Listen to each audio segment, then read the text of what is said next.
The Heritage Foundation, Victoria Coates, also with us is Russian program research fellow for the Foundation for the Defense of Democracies, Ivana Stradner. Great to have you both here. Victoria, I'll start with you. EU foreign policy chief here saying that we will see that Russia does not want peace. That's what the takeaway is here. At this meeting with these foreign ministers in Denmark yesterday, where do you see this going? Do you anticipate that Russia does not want peace? Is he playing President Trump and the U.S.?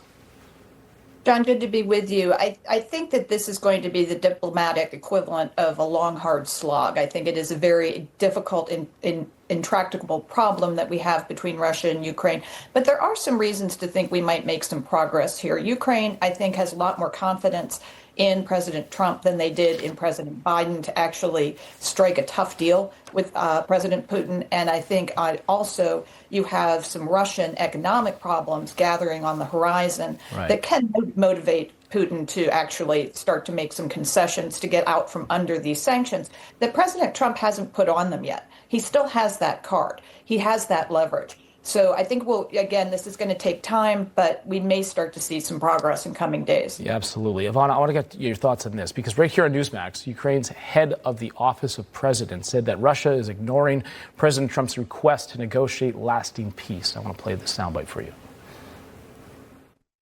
It was agreed during the summit in White House that first bilateral meeting, then trilateral with participation of President Trump.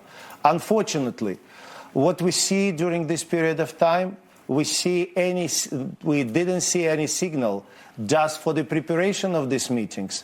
And of course, this terrible attack, it's not demonstrated that Moscow have the political will to end this war. So do you think that Putin and Zelensky will end up meeting, and will anything come from it?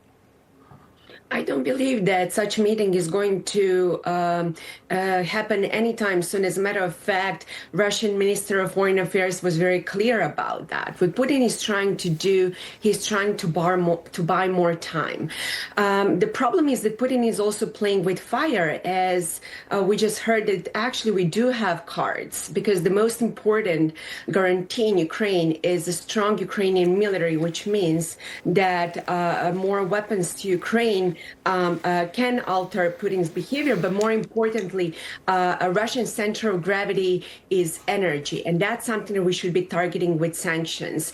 And my final point is, look, Putin just a few days ago, he targeted a U.S. company. He targeted in Ukraine also European Union mission, the British Council. It tells you all you need to know, that Putin wants to truly challenge the West, and he also fears Washington because he knows what's on the horizon and how powerful sanctions might affect him. Yeah, Victoria, why wouldn't President Trump just cripple Russia with these sanctions? I mean, do you think that President Trump, that's his next step? Well, that's the thing. He could do that. And the other thing he's done, John, to Ivana's point, is the increased NATO spending that he insisted on in the Hague summit in April, getting those big European economies to 5% of their GDP on defense. That's what deters Putin. That's what he doesn't want. He would love to march into a NATO ally like Poland or Estonia tomorrow if he could. But if he sees them arming up, he sees the European Union, big economies, paying up, buying U.S. weapons, getting them to Ukraine, but to the rest of NATO, that is that really strong message. And if you think back to that meeting at the White House with those 7 European leaders and President Zelensky and President Trump, that is massive economic might in that room that Russia can't match. Ivana, I want to give you the last word here. Having said all of that, where do you think that this goes from here?